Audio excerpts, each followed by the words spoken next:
여러분 어떤 소원, 소망을 지금 가지고 계십니까? 만약에 제가 여러분에게 꼭 한 가지 기도 제목을 주시면 제가 그것을 위해 기도하고 안수하겠다고 하면 여러분은 어떤 기도의 제목을 내시겠습니까? 소원이 없으면 우리의 인생이 참 막막하고 삭막해집니다. 저희 세대 때는 어려서부터 학교에서 소원하면은 우리의 소원은 통일이라는 노래를 너무 많이 불러서 그냥 소원하면 통일이라는 것이 생각난 적도 있습니다. 혹시 여기 계신 분들 중에도 여전히 기도 제목을 내라 그러거나 소원을 얘기하라 그러면 남북 통일을 이야기하시는, 그것도 거룩하고 큰 소원이죠. 여러분, 소원과 소망이 있으면 우리의 삶에 기쁨이 생기고요, 에너지와 살맛을 나게 합니다. 반대로 우리 안에 소원과 소망이 없다는 건 절망이 시작되는 것과 마찬가지입니다. 성도님들 가운데 이렇게 목회를 하다가 가장 안타까운 이야기를 듣는 건 어려운 일을 당하시고 사랑하는 사람을 먼저 세상 가운데 떠나보내시고 나서 목사님 살 이유가 없습니다, 살 소망을 다 잃어버렸습니다, 이런 이야기를 들을 때 참 깊은 절망과 또 상처를 보게 됩니다. 오늘 본문 13절 말씀에는요, 하나님께서 우리 믿는 자들의 마음에 소원을 주시고 행하시는 분이다 라고 이야기하고 있어요. 우리가 우리 각자의 소원도 있지만 믿음 생활을 하다 보면 하나님이 우리에게 소원을 주신대요. 그리고 그 소원이 우리의 소원이 되어지는 것, 그것이 믿음의 걸음이고 우리가 그 소원을 붙잡을 때 기쁠 수 있다고 이야기합니다. 13절 말씀에는 하나님이 그냥 소원을 주시는 게 아니라 자기의 기쁘신 뜻을 위하여 우리에게 소원을 주신대요. 그러니까 하나님의 소원이 우리 안에 들어올 때 우리도 그 소원 때문에 기쁨을 누리고 하나님도 그 소원이 하나님의 기쁘신 뜻이라고 이야기하고 계시는 것입니다. 도대체 하나님께서 믿는 자들에게 주시는 소원이라는 게 무엇일까? 오늘 본문의 말씀을 통해서 우리는 함께 좀 살펴보고 나누어 보기 원합니다. 우리 12절과 13절 말씀을 먼저 같이 읽을 텐데요, 12절 13절 같이 다시 한번 읽겠습니다. 시작. 그러므로 나의 사랑하는 자들아, 더욱 지금 나 없을 때에도 항상 복종하여 두렵고 떨림으로 너희 구원을 이루라. 너희 안에서 행하시는 이는 하나님이시니 자기의 기쁘신 뜻을 위하여 너희에게 소원을 두고 행하게 하신다. 여기 보면 하나님께서 우리 안에 주시는 첫 번째 소원을 12절에 설명하는데요, 그것이 무엇이냐면 너희의 구원을 이루어가는 것, 그것이 하나님께서 주시는 첫 번째 소원이라고 이야기합니다. 구원을 이루라는 말은 원어로 보면 구원을 완성하라라는 말입니다. 이 말은 좀 잘 이해하실 필요가 있는데요, 여러분, 우리는 예수님을 구원자여 주님으로 믿었을 때 구원을 받았다고 들었죠. 오늘 빌립보서를 받는 바울의 편지를 읽게 되는 성도들을 빌립보서 1장 1절에는 빌립보의 모든 성도와 감독과 집사들에게 편지한다라고 이야기했어요. 그러니까 빌립보서를 읽는 사람들은 이미 예수님을 구원자여 주님으로 믿은 성도라 불리워지는 사람들이고요, 그 중에는 감독, 목사님들도 있었고 집사님들도 있었어요. 그런데 그들을 향해서 오늘 사도 바울은 구원을 이루라, 완성해 가라 라는 말을 하고 있는 것입니다. 우리가 이 말을 정확하게 이해하기 위해서는요, 내가 예수님을 믿었을 때 받은 구원이 있고 받아야 할, 이루어 가야 할 구원이 있다라는 것들을 구분하실 필요가 있습니다. 우리가 예수님을 나의 구원자여 주님으로 믿으면 예수님께서 우리를 더 이상 죄인으로 보지 아니하시고 하나님의 자녀, 의로운 성도로 보십니다. 내가 예수님을 나의 구원자여 주님으로 믿었을 때 내 안에 있었던 죄를 예수 그리스도의 대속의 은혜로 용서하시는 은혜도 주어집니다. 성령 하나님께서 우리 안에 오심으로 하나님의 나라가 우리 안에 이루어지고 우리가 그 아버지를 따라 영원한 하나님 나라에 들어갈 수 있는 신분도 보장되어집니다. 그래서 이것을 우리가 받은 구원이라고도 이야기합니다. 여러분, 근데 구원이라는 건 단지 어느 한순간에 일어나는 기계적인 사건이 아니라 믿는 자가 하나님 앞에 설 때까지 전생애를 통해 일어나는 과정으로 성경은 설명하고 있어요. 이거를 조금 더 유식한 말로, 신학적인 말로 하면 구원의 서정이라는 말이 있습니다. 잘 많이 안 뜨는 말이죠. 서정이라는 말. 이렇게 서정시 할 때 서정이 아니고요. 한자로 보면 순서와 과정이라는 뜻입니다. 구원이라는 건 순서가 있고 과정이라는 게 있다는 것이 바로 구원의 서정이라는 말입니다. 구원의 서정은 교단마다 성경을 보는 눈이 약간 달라 조금의 차이는 있을 수 있지만 성경 안에는 우리가 구원받을 때 일어나는 여러 가지의 과정들을 이야기해주고 있어요.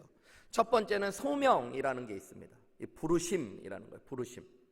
여러분, 우리가 예수님 처음 믿을 때 어떤 사람을 통해 예수님을 믿었던, 어떤 집회나 어떤 예배 가운데 복음을 접했던, 내가 무언가를 하고 사람들이 나에게 다가온 것 같지만 하나님께서 우리를 불러주시는 과정이 있었다는 거예요. 그리고 중생의 역사가 있습니다. 이 중생은 성령께서 우리 가운데 역사하셔서 우리의 영을 살려주시는 과정입니다. 예수님을 믿지 않는 분들은 난 내가 죄인인 것도 모르겠다, 난 하나님 살아계신 것도 모르겠다, 나는 하나님이 어디 있는지 한번 보여봐라, 이렇게 이야기합니다. 그런데 어느 순간에 예수님을 믿을 때 내가 죄인인 것들이 느껴진다라고 고백하십니다. 하나님이 살아계심이 믿어진다라고 이야기합니다. 이것이 영이 살아났기 때문에 일어나는 일이에요. 내가 한 것 같지만 이 일도 성령께서 우리 안에 역사하신 거라고 이야기하고 있는 것입니다. 또 우리는 중생하고 나면 내가 죄인임을 깨닫고 하나님이 살아계심을 믿을 때 회심하게 되어집니다. 회개하고 자복하고 예수님을 영접하는 역사가 일어나게 되어져요. 그리고 예수님을 나의 구원자의 주님으로 영접하는 신앙의 일들이 이루어집니다. 우리가 예수님을 믿음으로 고백할 때 예수님께서 우리를 수양이라는 말은 여러분 이렇게 내가 무언가를 닦는 것이 아니라 예수님이 우리를 양자 삼아 주신다는 얘기예요. 자녀 삼아 주시는 역사가 일어납니다. 여기까지의 이야기가 우리가 예수님을 믿을 때 일어나는 일들이에요. 어떤 사람에게는 이것이 조금 시간의 차이를 두고 일어나기도 하지만 어떤 사람에게는 단번에 일어나기도 합니다. 어쨌든 우리가 예수님을 믿을 때 그냥 이런 과정과 순서가 있다라는 것들을 성경은 이야기해 주고 있어요. 근데 여기서 그치지 않습니다. 성경은 그 이후에 우리의 구원의 과정이 남아있는데 성화되어지고 하나님께서 우리를 이끌어 주시며 견인하고 그리고 우리가 마지막 날 하나님이 원하시는 모습으로 영광스럽게 서게 되는 영화의 구원이 남아있다라고 이야기하는 거예요. 예수님을 처음 믿을 때 우리는 영적으로 새로 태어나는 것과 같아요. 여러분, 어린 아기도 존재론적으로는 온전한 사람 맞죠? 그죠? 그렇지만 사람인 것들은 불변하고 존재적으로 우리와 똑같은 인간이지만 자라가야 하는 거죠. 마찬가지입니다. 우리가 예수님을 믿었을 때 하나님의 자녀됨은 온전하고 완전하게 신분적으로 존재적으로 하나님의 자녀 되었지만 우리의 믿음이 더 온전한 믿음으로 자라가야 될 필요가 있다라는 거예요. 이것을 신앙의 성숙이라고 이야기하고요, 조금 더 신학적인 용어로는 성화의 구원이다라고 이야기하는 것입니다. 오늘 그러니까 사도 바울은 이 빌립보 교회 교인들을 향해서 하나님이 우리에게 주시는 소망이 있는데 그게 뭐냐면 믿음이 자라가야겠다는 소망을 주시는 거예요. 그래서 너희 구원을 이루어가라 라고 이야기하는 것입니다. 여러분, 구원은 자격증이 아니에요. 천국 가는 티켓을 받는 단순한 것이 아니라 하나님하고의 교제가 깊어지고 예수님을 더 사랑하게 되어지고 더 닮아가는 과정이 신앙인 것입니다. 여기서 또 한 가지 우리가 이해해야 될 것이 있는데요, 구원을 이루라 라고 명령한 것처럼 보이니까 마치 이것이 내가 예수님을 믿을 때는 하나님의 부르심 가운데 또 내가 회심하고 중생하고 예수님을 영접하는 과정은 은혜로 되어진 것 같지만 그 이후의 성화는 내가 이룰 것처럼 착각할 수가 있습니다. 그런데 여러분, 13절 말씀에 보면 이 구원을 이루는 과정을 무엇이라고 이야기하냐면 너희 안에서 행하시는 하나님이 계시고 그분이 너희에게 기쁘신 소원을 주시고 그것을 통해 구원을 이루어 가신다라고 이야기하고 있는 것입니다. 그러니까 여러분, 내가 믿음이 자라가야지 하는 소원도 내가 갖는 것 같지만 믿음의 눈으로 보면 누가 주시는 거라는 거예요? 하나님께서 주시고 그 소원을 이루기 위해 우리가 순종하며 나아갈 때 그 일을 이루게 하시는 분도 누구라는 거예요? 우리 안에서 행하시는 하나님이시라는 것입니다. 여러분, 구원은 그래서 처음부터 끝까지 다 주의 은혜로 이루어지는 거예요. 내가 봤을 때는 내가 교회에 나와서 처음 복음도 듣고 내 발로 걸어왔고 내가 내 귀를 열어서 말씀도 들었고 내가 예수님을 영접하기로 결단도 하고 그런 것 같지만 여러분 성경의 눈으로 보면 그 모든 과정은 하나님께서 우리에게 주시는 역사였던 거예요. 그리고 우리는 그것을 따라가고 반응한 것에 불과한 것입니다. 구원을 잘 알아가야 되는 이것이 도대체 무엇일까? 좀 더 구체적으로 보면 이 12절 말씀에 보면 두렵고 떨림으로 너희 구원을 이루라 라고 이야기합니다. 이 두렵고 떨린다는 거는 여러분 하나님에 대한 신자들의 반응을 표현할 때 나오는 말인데요. 원어로 보면 한마디로 얘기하면 경외하고 하나님을 향한 설레이는 마음을 표현하는 것입니다. 여러분 어떤 대상에 대한 이 두려운 마음은 성경의 용어로 보면 무서워하는 것을 이야기하지만 하나님에 대한 경외함은 하나님을 크고 사랑할 때 나타나는 반응이에요. 제가 어렸을 때 한국에는 그렇게 막 그 청소년 여학생들이 좋아하는 가수들이 한국 가수가 아니었고 외국 가수들을 주로 좋아했었거든요. 그래서 특별히 가장 극에 달았을 때 그 80년대 뉴키즈 온 더 블록이라는 가수가 한국에 내한한 적이 있었습니다. 아주 유명한 아이돌 미국 그룹이었는데요. 내한했을 때 그날 뉴스가 난리가 났었습니다. 여학생들 매시 기절을 해서 병원으로 실려가고 막 그래서 그 장면을 뉴스에서 계속 보여줬어요. 저도 봤는데 경외함이 무엇인가 저는 그날 알았습니다. 여학생들이 그곳에서 막 가수를 보면서 소리를 지르면서 갑자기 몸을 떨기 시작하겠는데요. 그러다가 울고 쓰러지는 여학생을 보고 만 거죠. 이해할 수 없지만 얼마나 좋으면 그러겠어요. 그죠? 여러분 하나님을 사랑하는 것이 깊어지는 게 믿음의 성숙입니다. 하나님이 우리 안에 그 소원을 주신다는 거예요. 예수님 믿을 때 내가 더 하나님 사랑하고 싶다? 하나님 더 알아가고 싶다? 그 마음이 두렵고 떨림으로 표현되는 것이라는 것입니다. 오늘 12절 말씀을 자세히 들여다보시면 그러므로라는 말로 시작돼요. 이 사도 바울의 서신에 있어서 그러므로라는 말은 신학자들이 바울의 그러므로라고 부를 정도로 특별한 언어입니다. 바울은 어떤 것들을 중요하게 설명하고 앞과 뒤가 반드시 연결되어 이해될 때 쓰는 표현이 바로 이 그러므로, 바울의 그러므로인데요. 오늘도 12절에 보면 우리가 두렵고 떨림으로 너희 구원을 이루라고 하면서 그러므로라는 말을 12절 처음에 시작하죠. 우리가 이미 지난주에 말씀을 봤는데 그 앞에 나오는 말씀을 이해할 때 오늘 본문의 말씀을 더 잘 이해할 수 있다는 말이에요. 전의 말씀이 뭐였어요? 예수님께서 하나님의 근본 본체시나 우리를 사랑하셔서 우리를 위해 죽기까지 하시기 위해 자신을 다 비워내시고 낮아지신 이야기가 바로 예수님의 이야기고 우리가 지난주에 봤던 말씀입니다. 그러므로 우리는 하나님을 두렵고 경외함으로 더 사랑하고 믿음이 자라가야 된다라고 이야기하는 거예요. 여러분 예수님이 하신 일을 묵상할 때 우리는 예수님이 얼마나 크신 분인지 나를 향한 사랑이 얼마나 귀한지를 깨달아가면서 예수님을 향한 당연한 반응이 일어나야 되는데 그것이 바로 두렵고 떨림이라는 거예요. 저도 마태복음의 말씀을 금요일날 여러분과 함께 나누고 묵상하고 또 빌립보서의 말씀을 묵상하면서 지난 2주간요 말씀을 매일같이 준비하니까 묵상하고 말씀을 전하면서 깨닫는 게 알았지만 예수님 정말 크신 분이구나. 예수님의 사랑이 정말로 대단하구나. 너무너무 귀한 것이구나. 여러분 그것을 알 때 두렵고 떨리는 마음이 생기는 거예요. 주님을 너무 사랑해서 누군가 너무 크고 위대한 존재를 만나면 그 사실 앞에서 우리가 두려워지고 떨릴 때가 있잖아요. 설레일 때가 있잖아요. 자기를 막 높이는 사람 앞에 보면요 여러분 사람은 본성적으로 그 사람 앞에 크고 경외하는 마음이 안 생깁니다. 막 자기 잘난 척하는 사람 보면요 겉으로는 네네 하지만 속으로는 아유 잘났어 정말 그러면서 그 사람 되게 조그매 보이는 거예요. 그죠? 그런데 큰 사람인 게 분명한 사람이 자신을 낮추는 모습을 보면 그 사람 참 커 보이고 위대해 보일 때가 있습니다. 저희 교회 교육자님들 중에는 저보다 나이가 있으신 분들이 계시잖아요. 우리 허진 목사님, 이호한 목사님, 뭐 협동 목사님들 중에도. 근데 보니까요 이분들이 얼마나 겸손한지 모르겠어요. 제 앞에서 진짜 말씀하실 때 어떨 때 상황에 보면 교회를 사랑하시고 그 마음으로 담임 목사가 참 어림에도 불구하고 교회에 온 지도 얼마 안 됐음에도 불구하고 존중하시고 정말로 최선을 다해서 세워주세요. 그런 분들을 보면 제가 어떻게 될까요? 아 내가 이렇게 대단하지 막 이럴까요? 저분들이 참 크신 분이구나라는 것들을 느껴져요. 여러분 마찬가지로 예수님이 하신 우리를 사랑하셔서 행하신 일들을 진짜 깊이 깨달아 간다면 그분을 향한 경외함과 설레이는 마음이 우리 안에 점점 더해져 가는 거예요. 그게 바로 믿음이 자라가는 것입니다. 여러분, 신앙생활을 아무리 오래 하는 게 중요한 것이 아니에요. 내가 더 주님을 사랑하고 싶고 더 설레이고 싶은 마음이 있어야 돼. 그러면 여러분, 세상에 어려움과 두려움이 별로 중요하지가 않습니다.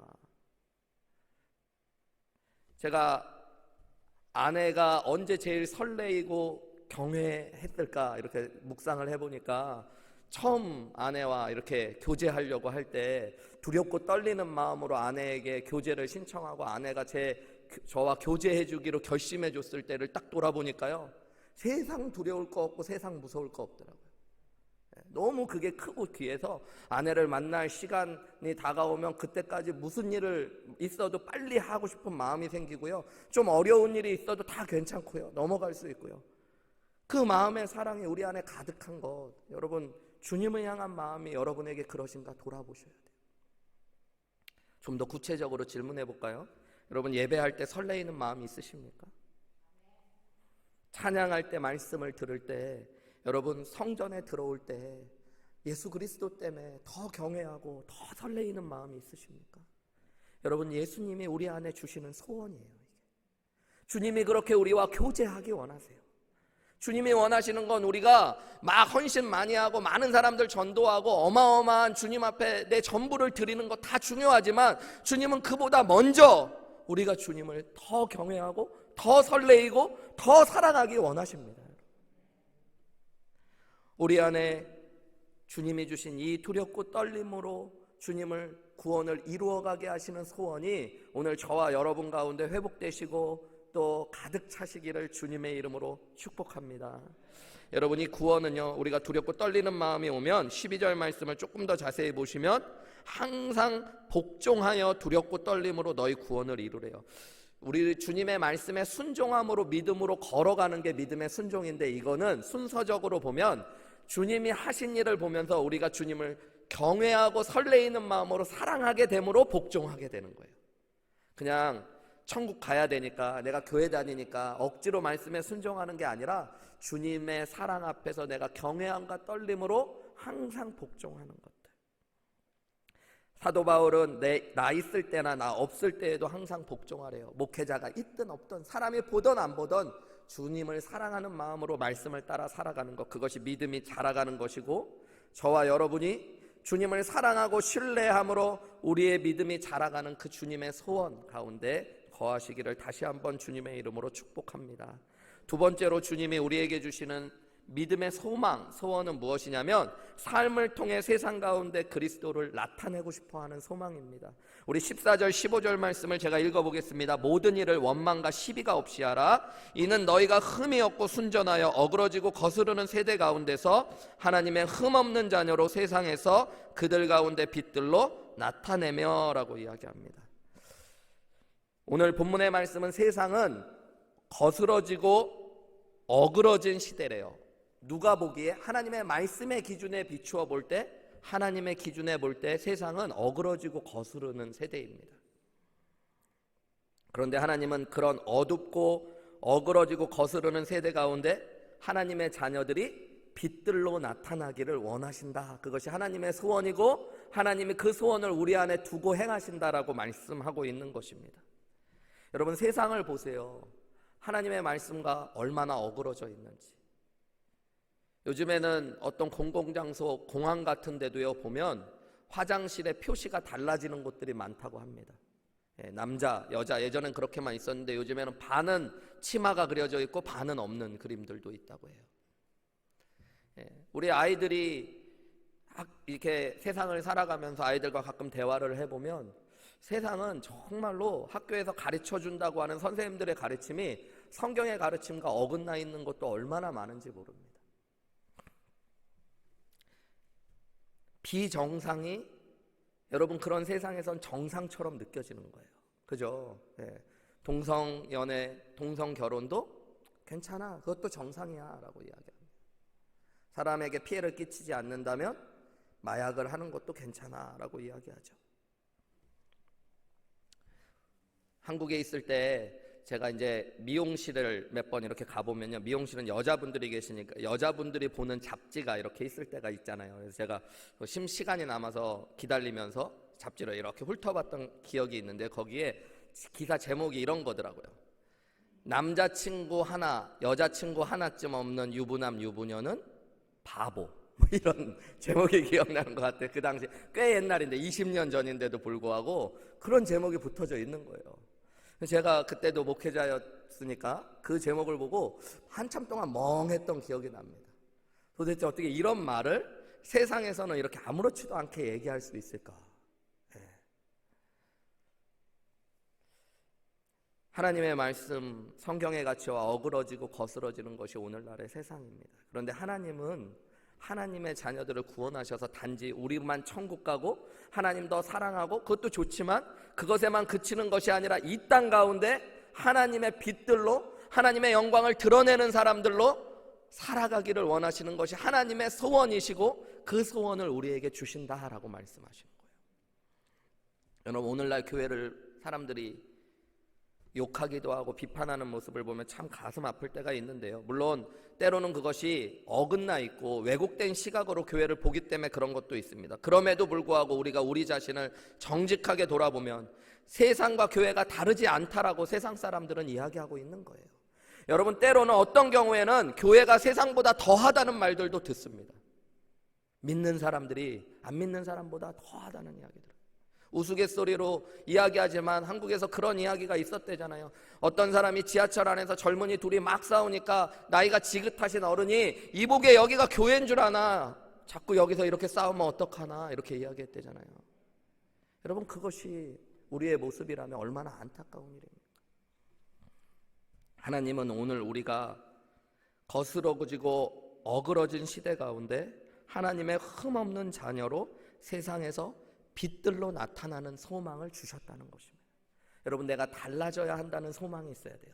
내가 그리스도인이기 때문에 세상과 같지 않게 살기로 결단하고 싶은 소망이 우리 안에 있고, 그것이 우리의 소원돼야 될 줄 믿습니다. 세상의 교회가 다 어그러지고 거스러지는 세대를 따라간다고 해도 우리 교회는 세상과 다르게 하나님의 말씀대로 살고 싶은 소망이 우리 교회의 소망 되시기를 주님의 이름으로 축복합니다. 여러분, 그때 기쁨이 있는 거예요. 손해가 되고 때로는 사람들에게 손가락질 받더라도 바보라고 이야기해도 그 안에 기쁨이 있는 것입니다. 얼마 전에 하누리교회 다니시는 어떤 성도님과 대화를 나눴는데요. 그분이 어떤 특정 직종에서 일을 하시는데 제가 물어봤어요. 그런데 성도님, 그 직종 안에 여러 분야가 있는데 왜 한쪽 분야는 잘 일을 안 하십니까? 라고 이야기했더니 그분이 이야기하더라고요. 그쪽 분야를 일하다 보면 자기가 직접 손님을 속이지는 않지만 어떤 손님 간의 거래를 도와주면서 한쪽 손님이 한쪽 손님을 속이고 있다는 걸 자기가 알 수밖에 없다는 거예요. 근데 그거를 얘기할 수는 또 없다는 거예요. 그렇기 때문에 돈이 되지만 자기는 양심상 할 수가 없다는 거예요. 하나님의 자녀로서 그거 눈 딱 감고 하라고 많은 사람들이 이야기하고, 당신이 속이는 것도 아니고 그럼 돈을 훨씬 더 벌 수 있을 텐데 라고 이야기하지만, 목사님, 제가 그래도 하늘의교회 교인 아닙니까? 라고. 전 그것이 참 감사했어요. 여러분, 그 소원이 어디에 있겠습니까? 그분이 그럴 때마다 억울하고 막 힘들까요? 내가 빌어먹을 예수 믿어가지고 돈도 못 벌고 내가 괜히 하늘의교회 와가지고 그럴까요? 저는 그분 안에 세상에 알 수 없는 기쁨이 있을 거라고 믿습니다. 그것이 바로 오늘 주님이 말씀하시는 세상의 빛이 되고 소금이 되는 소원이고, 그것이 주님이 주시는 기쁨입니다. 오늘요, 말씀을 보면 14절에 빛들로 나타나는 얘기, 참 이건 어렵고 힘들고 고상한 일 같지만 14절에 보면 모든 일을 원망과 시비가 없이 하는 것을 빌립보 교회 교인들에게 이야기합니다. 이 원망이라는 건 불평하고 투덜거리는 것들을 이야기해요. 시비라는 거는 쓸데없이 다투고 논쟁하는 것들을 이야기합니다. 사도 바울은 계속 이야기했어요. 교회 안에서 너희가 다투지 말고 하나 되고 사랑하라고요. 여러분, 이것만 해도 세상에는 빛을 드러낼 수 있습니다. 교회가 세상의 빛을 드러내기 위해 해야 될 일이 많이 있지만, 여러분, 교회가 세상과 다르다는 걸 보여줄 수 있는 가장 분명하고 중요하고 쉬운 길은 우리가 사랑할 수 없는 사람들을 사랑하는 것이고요. 여러분, 감사할 수 없는 환경에서 감사하는 것이라는 걸 기억하시기 바랍니다. 그러니까 내가 교회 와서 하나님 앞에 세상 가운데 영광 드러내기 위해 다른 일 중요하지만 맨 먼저 사랑하기로, 감사하기로 결단하시면 돼요. 제가 H캠프 때도 잠깐 말씀드린 기억이 있는데요. 여의도교회를 섬길 때 여의도교회 권사님이 한 분 계셨습니다. 이분이 30대 초반의 나이에 남편이 돌아가셨어요. 당시에 여의도는 진짜 섬이기도 하지만 아파트 단지가 딱 있으니까 주민들끼리 서로는 거의 다 소식을 알고, 저 사람 우리 아파트 살아, 저 집 주로 사람들이 무슨 직업을 가지고 어떻게 살아, 이런 걸 대충은 다 알고 있었던 시대라고 그래요. 근데 이 권사님이 이 30대 초반의 나이에 남편 돌아가시기 전에 좀 유별나셨다고 그래요. 옛날임에도 불구하고 제가 만났을 때 70대셨고 지금은 80대 90 가까이 되셨을 테니까 그분이 30대면 진짜 조금 옛날이죠. 근데 남편이 이분을 너무 사랑하셔가지고 항상 업고 다니셨대요, 막. 그러니까 얼마나 눈에 띄셨겠어요. 남편이 아내를 너무 사랑하셔서 교회는 안 다니시는데 교회까지 데려다는 주시는 거예요. 그러니까 막 눈에 띄는 남편인데, 이 남편이 뇌수술을 잘못 받으시고 그 당시에 세상을 떠나가게 되셨어요. 근데 그 아파트 사람들이 그것들을 많이 알았다고 그래요. 한 번은 이 권사님이 장례를 다 치르고 통화를 마쳤는데, 통화를 마치고 이제 집에서 이렇게 생활을 하고 계신데 벨소리가 들리더래요. 그래서 벨소리가 들려서 밖에 나가봤더니 어떤 여자분이 한 분 서 계신데 아파트 주민인 거예요. 그분이 막 울고 계시는 거예요. 갑자기 아파트 주민이 자기 집 앞에 와서 울고 있으니까 이상하잖아요. 무슨 일이시냐고 물어봤더니 이렇게 이야기하시더래요. 내가 당신이 다니는 교회 가서 예수님 좀 믿으면 안 되겠냐고. 무슨 일인가 봤더니요, 당시에는 이렇게 아파트에 유선 전화들이 주로니까 전화가 혼선될 때가 있었대요. 전화를 들었는데 남의 전화가 들리는 거예요. 그래갖고 이 울면서 찾아오신 분이 어디에 전화를 하라고 전화를 드셨다가 보니까 남의 전화 소리가 들리는데 목소리를 들으니까 얼마 전에 남편이 돌아가신 그 집 여자분의 목소리인 걸 알게 된 거예요. 그래서 그러면 안 되는데 이분이 전화를 엿들었다는 거예요. 친구와 하는 이야기를 들었는데, 너 남편 죽었는데 내가 못 가봐서 미안해, 얼마나 힘들었어, 얼마나 괴로워, 이렇게 얘기하는데 이 권사님이 젊으셨을 때 남편을 잃고 얼마 안 된 시간에 나 참 힘들고 어렵고 내 사랑하는 남편이 떠나가서 많이 가슴이 아프긴 한데 그래도 감사한 게 너무너무 많아. 교회 성도님들이 나를 이렇게 사랑하면서 섬겨주었고 하나님께서 하늘에 소망을 주셨고 그래서 나에게 큰 위로 주셨고 내가 이제 남편 다시 만날 거 생각하면 너무너무 감사해. 힘들지만 너무너무 기쁘고 감사해. 그런 이야기를 하신 거예요. 근데 이분이 그 얘기를 듣다가 가슴이 터진 거예요. 엿듣다가. 나에게는 남편도 있고 어려움도 없는데 저 기쁨과 저 감사가 없는데. 그러면서 이분이 자기도 뭐에 홀린 것처럼 전화를 끊고 이 집 벨을 누르고 나도 당신이 믿는 예수님을 믿고 싶다고. 여러분, 우리가 세상 가운데 하나님의 영광을 어떻게 드러냅니까? 여러분, 우리가 감사하고 사랑하기로 결단하시며 믿음의 삶을 세상 가운데 살아가시며 하나님의 은혜와 빛 대신 예수 그리스도를 드러내기로 결단하시는 저와 여러분 되시기를 주님의 이름으로 축복합니다.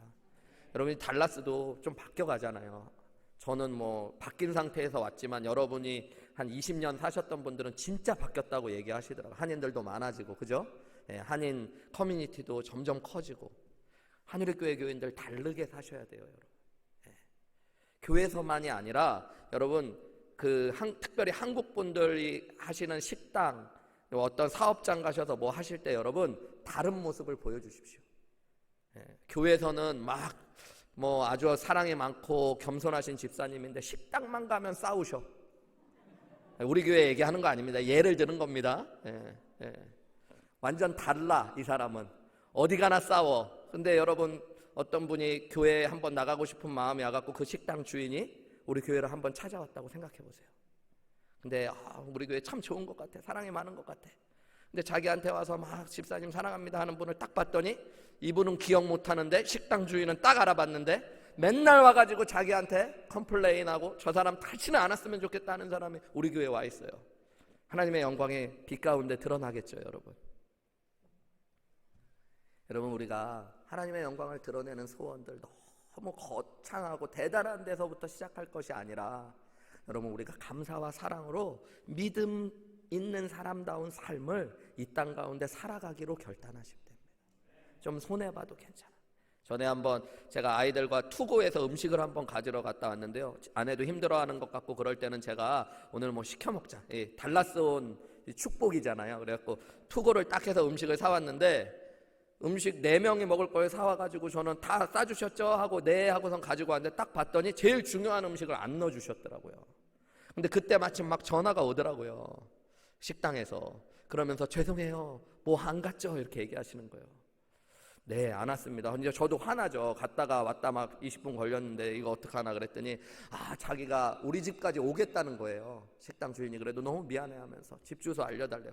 그럴까 생각도 했는데, 순간 하니까 그럼 안 되지. 그럼 그냥 괜찮다고 나중에 먹겠습니다 이래야 되나 어떻게 해야 되나 그랬더니, 어떻게 하시는 게 제일 좋으실까요? 제가 물어봤어요, 그분에게. 그랬더니 혹시 오실 수 있어요 다시? 그래서 제가 알겠습니다, 가겠습니다 했더니 그분이 막 문 앞에서 기다리고 있더라고요, 미안해가지고. 제가 가서 괜찮습니다, 그럴 수 있지요, 감사합니다. 제가 감사할 거 없잖아요. 근데 감사합니다 이렇게 하고, 아직 얘기는 안 했는데 그분이 그런 분이었으면 좋겠어요. 저렇게 다른 사람이 있다니. 그러고서 나중에 봤더니 우연히 어디 가다가 누가 저를 보고 인사하고 목사님 그러는 걸 보고 놀래가지고, 저분 목사님이세요?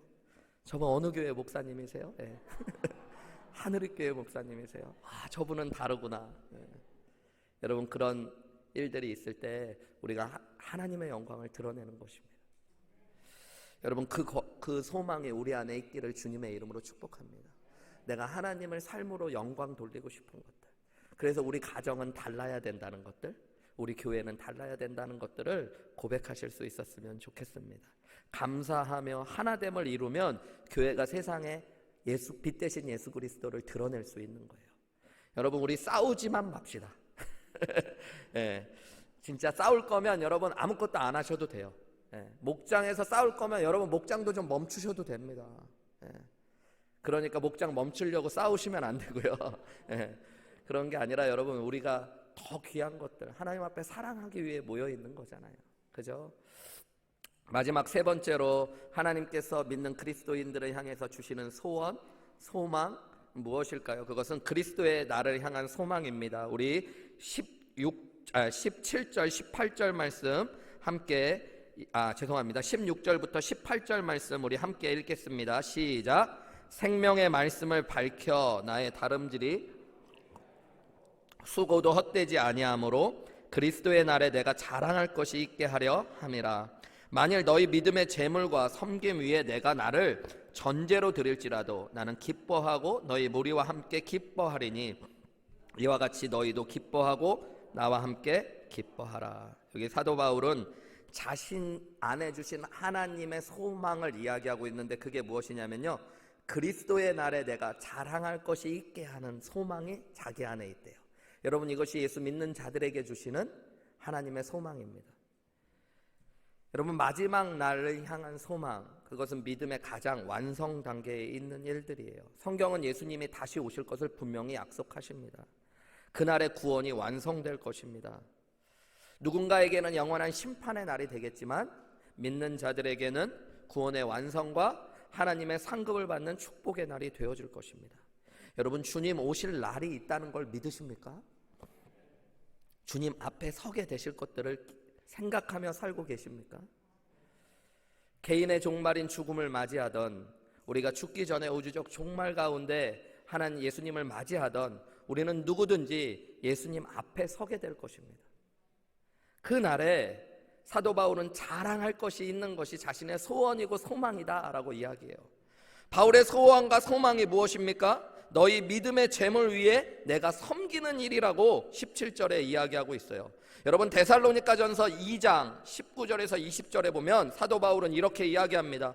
우리의 소망이나 기쁨이나 자랑의 면류관이 무엇이냐? 그가 강림하실 때 우리 주 예수 앞에 너희가 아니냐? 너희는 우리의 영광이요 기쁨이니라. 사도 바울은 항상 이 땅에서의 크라운, 왕관을 위해 살았던 사람이 아니라 하나님 나라 앞에, 예수님 앞에 설 때에 기쁨과 면류관을 구하며 살았던 사람인데요, 그가 이야기하는 기쁨과 면류관은 한결같이 자신의 믿음의 수준이 높아지는 것이 아니라 수고하고 헌신하여 세워주고 하나님 앞에 함께 나아가게 한 영혼들이 그의 면류관이고 그의 자랑이다라고 이야기하고 있어요. 여러분, 천국에서 가장 가치 있는 게 무엇일까요? 영혼입니다. 영혼. 한 사람 한 사람이 가장 가치 있어요. 여러분, 내가 천국에서 그렇다면 무엇으로 가장 자랑하고 기뻐할 수 있을까요? 내가 많은 영혼을 섬기고 사랑한 것이 내 기쁨이 되고 내 자랑이 되어지고 상급이 되어지는 거예요. 오늘 사도 바울은 이 일을 위해 자신이 믿음의 잼을 위해, 빌립보 교회 교인들의 믿음을 위해서 내가 나를 전제로 드릴지라도 기쁘고 기쁘되, 이 전제라는 건 하나님 앞에 제물을 드리고 특별히 소제, 곡식의 제물을 다 드린 뒤에 마지막에 부어드리는 포도주를 이야기합니다. 여러분, 내가 포도주와 같이 다 으깨지고 막 뭉개져서 나의 피와 모든 수고와 헌신을 쏟아 붓는다고 하더라도 자기는 너무 기쁘대요. 왜냐하면 빌립보 교회 교인들의 믿음이 자라가는 것이 마지막 날 그리스도의 날에 나의 기쁨이고 자랑이기 때문이라는 거예요. 여러분, 우리 안에 이 소원이 있으시길 원합니다. 주님 오실 날을 생각하면 마음이 답답해지는 분들이 계시면 안 돼요. 한 게 없어서 맨날 부끄러우시면 안 돼요.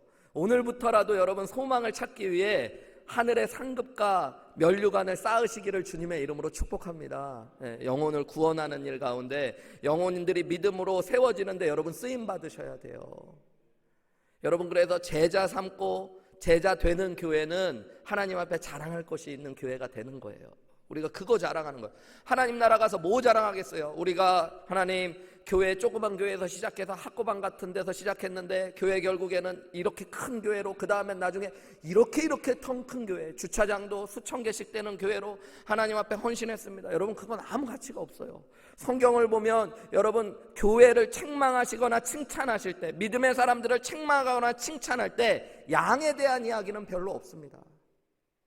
너희 교회가 얼마나, 요한계시록에 보면 소아시아 7교회를 칭찬하시고 책망하실 때 한 교회를 향해서도 숫자 얘기를 하시지 않아요. 주님은 왜 교회가 그것밖에 안 모이니? 너네 개척한 지 몇 년인데 그 숫자밖에 안 되고 언제까지 맨날 그렇게 작은 교회로 있을래? 그런 얘기 하나님은 얘기하지 않아요. 너희가 참으로 크고 대단한 교회를 이루었구나, 잘하였도다, 이런 칭찬도 없어요. 예수님께서 우리에게 보시는 건 여러분, 한 영혼을 얼마나 귀하게 여기고 주님의 나라를 위해, 그 영혼을 위해 수고하고 헌신했느냐가 우리의 자랑이 되는 것입니다. 저는 목회자로서 오늘 말씀을 생각하면서 사도 바울의 마음과 나의 마음이 같은가 그러면서 부담이 되더라고요. 마지막 날 나를 향해서 나도 그 날을 향해서만 달려가고 있는가? 혹시 우리 성도님들 중에 마지막 날 내가 수고하고 헌신하지 못해서 내가 있는 곳에 함께하지 못하는 분들이 계시면 어떡하나? 목사님이 내가 나를 드러내고자, 내가 우리 교회 오시는 영혼들은 다 나 혼자 섬겨가지고 나는 기쁨과 자랑이 넘치는데 여러분은 아무 자랑할 것이 없고 그냥 제가 자랑할 것들 하기 위해 여러분은 그냥 도와주기만 하신 분들이면 어떡하나? 여러분, 저는 우리 한우리교회에 계신 모든 성도님들이, 안 믿는 사람들이 예수님 믿게 하기 위하여, 또 믿음으로 힘드시고 연약한 영혼들이 믿음이 자라가기 위하여 수고하고 헌신하신 일들이 가득하시기를 주님의 이름으로 축복합니다. 여러분, 다 시간이 지나가면 훈련 양육 잘 받으셔서 목자들 되십시오. 그리고 여러분 다 하나님 은혜 가운데 서셔서 제자 양육할 수 있는 교사들로 헌신하셨으면 좋겠어요. 또 교육부서의 교사로 헌신하면서 어린 영혼들을 섬기는 일 가운데 헌신하셨으면 좋겠어요. 그럴 때 주님 오실 날을 기다리게 되는 거예요. 여러분, 교회 안에서 나를 알아주냐 알아주지 않느냐가 아니라 내가 묵묵히 그 일을 감당하는 것은 오늘 사도 바울이 이야기하는 것처럼 그리스도의 날에 내가 자랑할 것이 있게 하기 위해서, 만일 그들의 믿음이 자라가는 일에 내가 나를 전제로 드릴지라도 나는 그날만 생각하면 기쁘다. 여러분, 우리가 그 소망을 가지고 달려가시기를 주님의 이름으로 축복합니다. 그래서 여러분, 주님의 교회는 마라나타 주여 어서 오시옵소서가 우리의 고백이 되어야 돼요. 여러분 정말로 그 안에 소망이 있으십니까? 그리스도의 나를 향한 소원. 내가 이렇게 이 땅에서 남들만큼 다 누리지 않으면서 영혼들 위해 헌신한 건 그리스도의 날에 내 기쁨과 자랑이 있을 것들을 믿기 때문에. 여러분 오늘 말씀을 마치면서 처음에 드렸던 질문을 다시 한번 드립니다. 여러분은 어떤 소원, 어떤 소망을 가지고 살아가고 계십니까? 믿는 자들에게는 주님의 소원이 우리 안에 임하여진다라고 이야기해요. 너희 안에 소원을 두고 행하시는 하나님 더 사랑하고 싶습니다. 믿음이 그래서 더 깊어지고 싶습니다. 하나님을 향한 경외와 설레임이 가득하기를 원합니다. 주님을 향해서 내가 이 세상 가운데 주님의 영광을 드러낸, 주님의 빛을 드러내는 구별된 사람, 하나님의 자녀로 이 땅을 살아가기 원합니다. 주님 그것이 나의 소원 되기 원합니다. 주님 마지막 날, 주님 만날 그리스도의 날에 나의 자랑과 기쁨이 나의 소원이 되기를 원합니다. 여러분 우리 한번 그 소원을 내게 달라고 기도하셨으면 좋겠어요. 세상의 것들을 자꾸 소원하고 소망하며 살아가면서 하나님 앞에 원망과 불평하는 믿음을 이제는 내려놓고 주님이 가지신 소원이에요. 그게 난 너와 함께 더 깊이 사랑하고 싶다. 나는 네가 세상 가운데 나의 영광의 자녀로, 자랑스러운 내 자녀로 살아갔으면 좋겠다. 나는 내가 소망하듯이 나를 볼 날들을 기대하며 살았으면 좋겠다. 오늘 그 아버지의 마음을 내게 달라고 우리 함께 잠깐 기도하시며 나아가시겠습니다. 같이 기도하시겠습니다.